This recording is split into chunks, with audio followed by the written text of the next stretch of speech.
أعوذ بالله من الشيطان الرجيم నేను శపించబడిన బహిష్కరించబడిన శైతాన్ నుండి రక్షణ పొందటానికి అల్లాహ్ శరణు వేడుకుంటున్నాను. إنا نحن نزلنا عليك القرآن تنزيلا నిశ్చయంగా మేమే ఈ ఖురానును నీపై ఓ ముహమ్మద్ క్రమక్రమంగా అవతరింపజేశాము.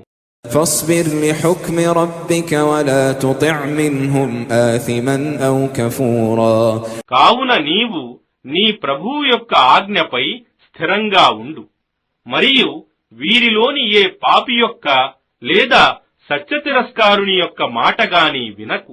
واذكر اسم ربك بكرة وأصيلا మరియు నీ ప్రభువు నామాన్ని ఉదయం మరియు సాయంత్రం స్మరిస్తూ ఉండు.